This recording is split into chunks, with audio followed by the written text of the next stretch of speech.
Oke, perkenalkan nama saya Praditya Kurniantoro dan saya berkuliah di Universitas Amikom Yogyakarta jurusan Ilmu Komunikasi angkatan 22. Di sini saya akan berbicara mengenai sebuah kepemimpinan yang harus dimiliki setiap mahasiswa tentunya. Oke, bagaimana sih seandainya aku menjadi pemimpin ya? Jadi gini, menjadi pemimpin itu merupakan sebuah tanggung jawab yang harus dilaksanakan dengan sebaik mungkin.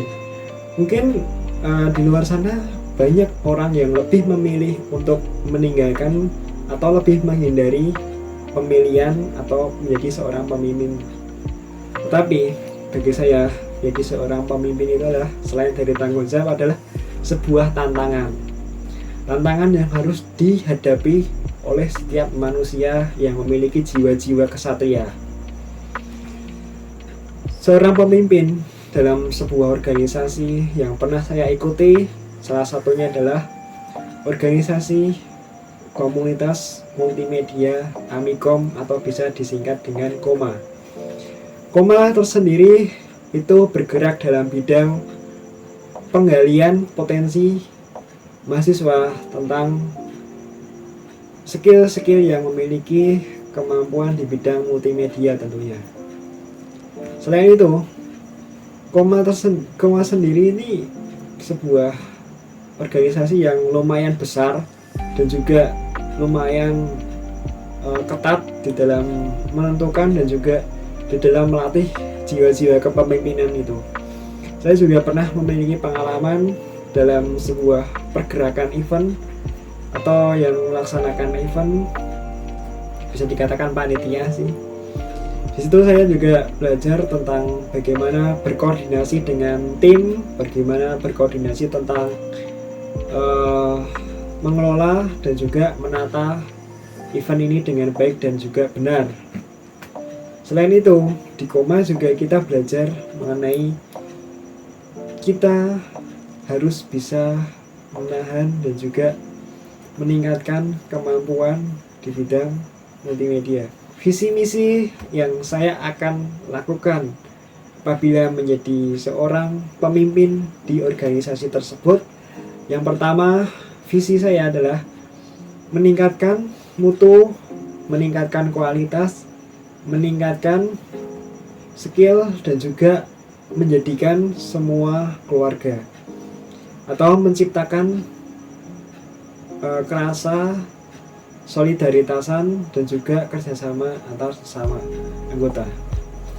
Oke, misi yang akan saya lakukan yang pertama adalah memberikan dan juga meningkatkan sebuah mutu tentang skill yang dimiliki. Yang kedua adalah berkomitmen untuk selalu menjunjung tinggi dan juga menegakkan aturan-aturan. Dan yang ketiga adalah bagaimana kita harus bisa menjadi seorang pelopor dan juga menjadi seorang media kreatif dan juga mahasiswa yang selalu kreatif dalam mengembangkan ide-ide yang cemerlang. Bagaimana sih proses menjadi seorang pemimpin?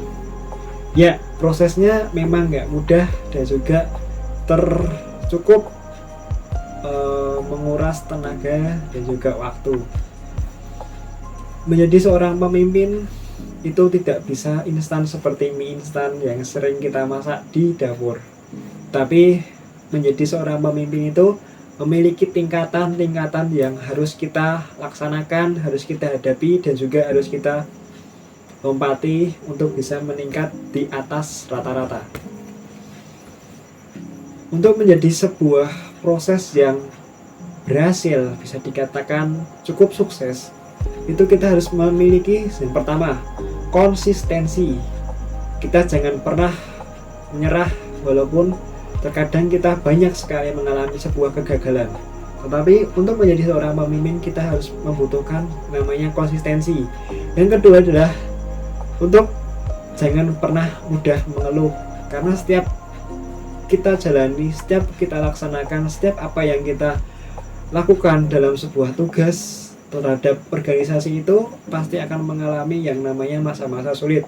Tapi kita jangan pernah mengeluh, kita tetap yakin dan percaya bahwa kita bisa melaksanakan itu adalah merupakan salah satu jiwa yang dimiliki seorang pemimpin. Dan yang ketiga adalah kita akan selalu menjaga ketakwaan terhadap Tuhan Yang Maha Esa. Tentu saja bagaimanapun usaha kita tanpa diiringi dengan doa itu akan sia-sia atau percuma. Oke, mungkin itu yang menjadi sebuah proses. Kita akan melanjutkan untuk menjelaskan kepada orang-orang yang supaya bisa mengikuti keinginan kita.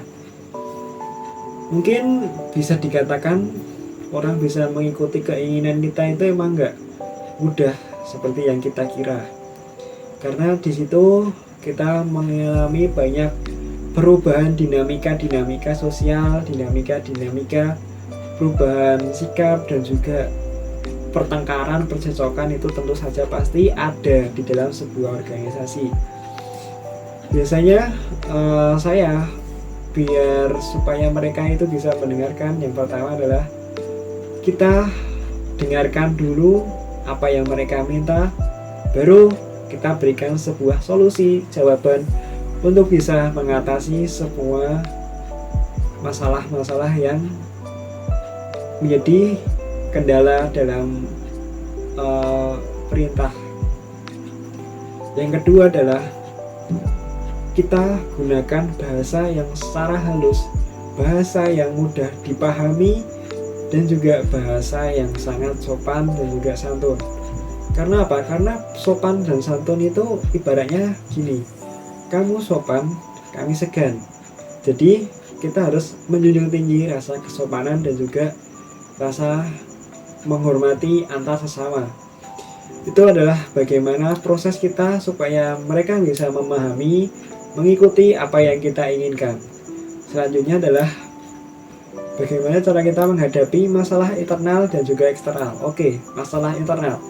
Masalah internal seperti berbeda pendapat, berbeda pandangan antar anggota itu merupakan sebuah hal yang wajar dan juga biasa sering terjadi. Tapi kita harus bisa menghadapinya. Untuk bisa menghadapinya secara emosional, kita harus bisa menjaga suasana agar tetap dingin dan juga suasana tetap tenang. Jangan membuat sebuah kegaduhan untuk memperkeruh suasana, maka itu akan menimbulkan sebuah perpecahan di antara belah pihak. Itu yang menjadi salah satu faktor atau cara menanggulangi atau mengatasi masalah dari internal. Oke, untuk masalah eksternal mungkin bisa dari komunikasi atau miskomunikasi yang sering terjadi antar orang lain, berbeda anggota atau berbeda komunitas, organisasi, dan lain sebagainya. Nah, kita harus selalu mengomunikasikan dengan baik, mengkoordinasikan dengan baik. Jadi apa yang ingin kita sampaikan bisa tersampaikan dengan baik oleh seorang pendengar atau organisasi lainnya.